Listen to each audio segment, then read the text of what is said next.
Welcome to the reverse transfer tutorial.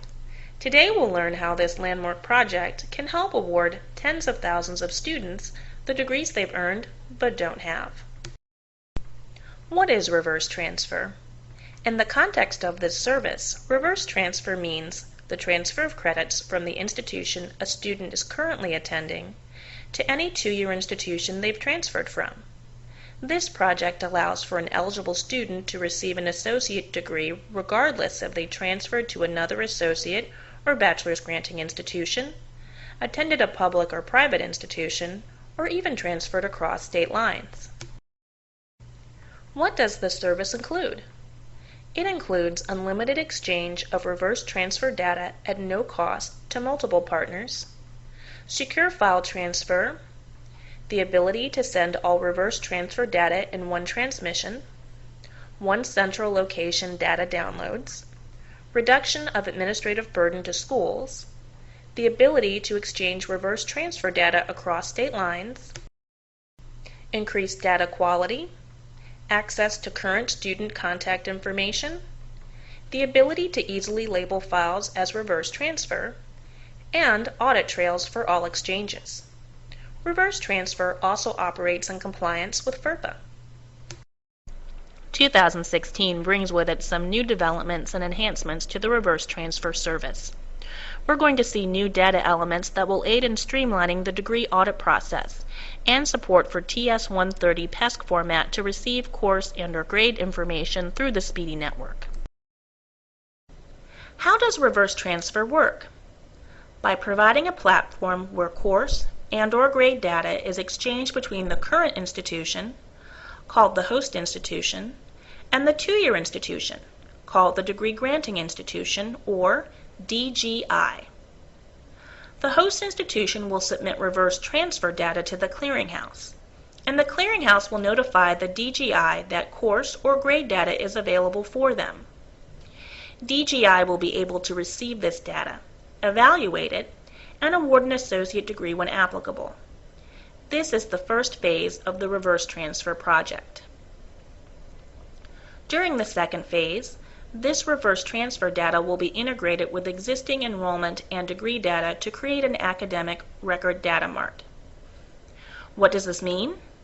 It means that students will be able to view all of their information housed at the clearinghouse through a student academic portal. So if the student notices any discrepancies, like a missing course, they'll be able to proactively address this issue. The student academic portal will also be mobile device accessible. How does this exchange process work? After signing up for the reverse transfer service, which includes signing a legal service agreement, the host institution provides the department email address for the secure FTP mailbox. Once the account is set up, host institutions can start sending reverse transfer data files to the clearinghouse for all their DGIs. Host institutions indicate which DGI should receive each course or grade record. DGIs will receive notification of data files when they are active with the reverse transfer service. Once the service is set up, the host institution starts by uploading their course or grade data into their secure FTP mailbox. Ideally, files should be submitted at the end of each term, after grades have been posted. Then the clearinghouse will perform a series of checks, or validations, on each file submitted. These include structural and field validations. Structural validation ensures the file is structurally valid, meaning it has a valid header, trailer, application type, OPEID number, branch code, and client file ID. Field validations check required fields, data types, field length, and formats to ensure information submitted is valid. If the file is not structurally valid, an email is sent to the host institution with the subject line Reverse Transfer File Submission Error. Included in the body of the email is the information on the file submission and error reason. To see more information about that file, the host institution can access their account, from the Clearinghouse website.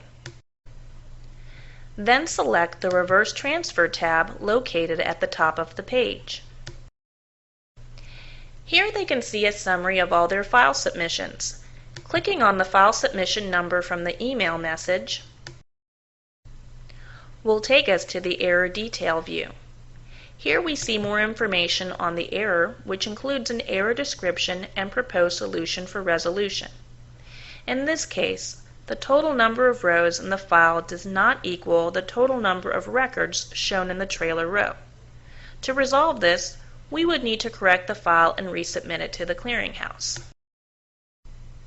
Once the file is corrected and resubmitted, it passes the error checks and is ready to continue through the reverse transfer process. If the file fails field level validations, once again an email is sent to the host institution. This time the email subject line says, "Reverse Transfer File Validation Error." The email contains information about the failed validation, which file submission number had errors, and, just like before, the host institution can access the Clearinghouse secure site to view more information. Here we select the appropriate file submission. Anne can see an outline of all field level validations found for this file submission. If an error occurs more than once, all line numbers will be listed for each occurrence under Affected Line Numbers. All errors must be corrected before resubmitting the file. If no errors are found after file submission,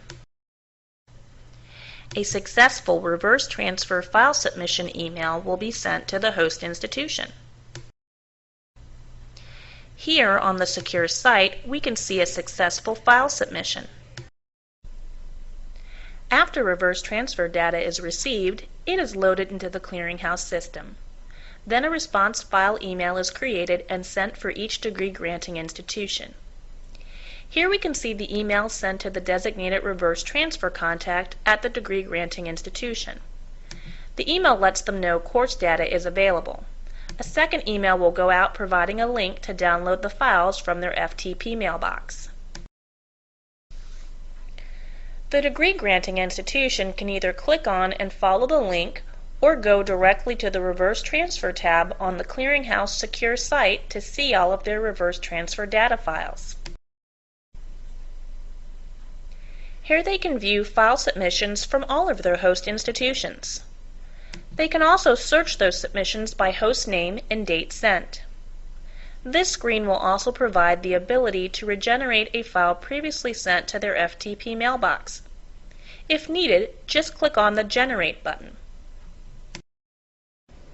Once the DGI retrieves the files from the Clearinghouse, they can either load them into their degree audit software for evaluation, or manually review, and if a degree is awarded, input student course and/or grade data into their SIS system. Associate degrees will be awarded at the discretion of the degree granting institution, in accordance with their academic and/or institutional policies. The institution then submits degree files for all associate degrees awarded through reverse transfer of credit by populating a reverse transfer flag on the degree file. On the secure website, host institutions can also access reporting features through the File Submission Summary page. Here we can select a date range for generating either a degree report or student report. The student report indicates the number of student data records exchanged with each degree granting institution,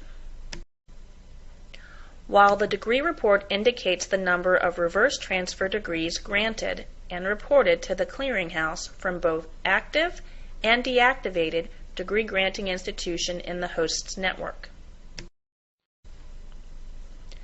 Degree granting institutions can also access reporting features through the secure site. Here we see the reports page, where degree granting institutions can query different date ranges for degree or student reports. The student report shows us the number of student data records exchanged with each host institution, while the degree report shows how many reverse transfer degrees were granted and reported to the Clearinghouse from their institution. To activate the reverse transfer service, simply request and fill out a participation agreement with the clearinghouse. You should discuss activation with your 4 or 2-year reverse transfer partners in order to understand the process for sending and receiving course and grade information. The clearinghouse will then create your SFTP and reverse transfer user accounts, test file exchange and clean files sent from host institutions, and set up DGIs for file receipt in either the pipe delimited or TS-130 format. Host institutions are sending the following data elements to the clearinghouse. Files are submitted once per term after most grades are posted. Host institutions can choose to send a student's cumulative record every term or simply provide updated data. The clearinghouse will send the student's entire record to the degree-granting institution for processing. For more information about reverse transfer, please visit us online at www.reversetransfer.org.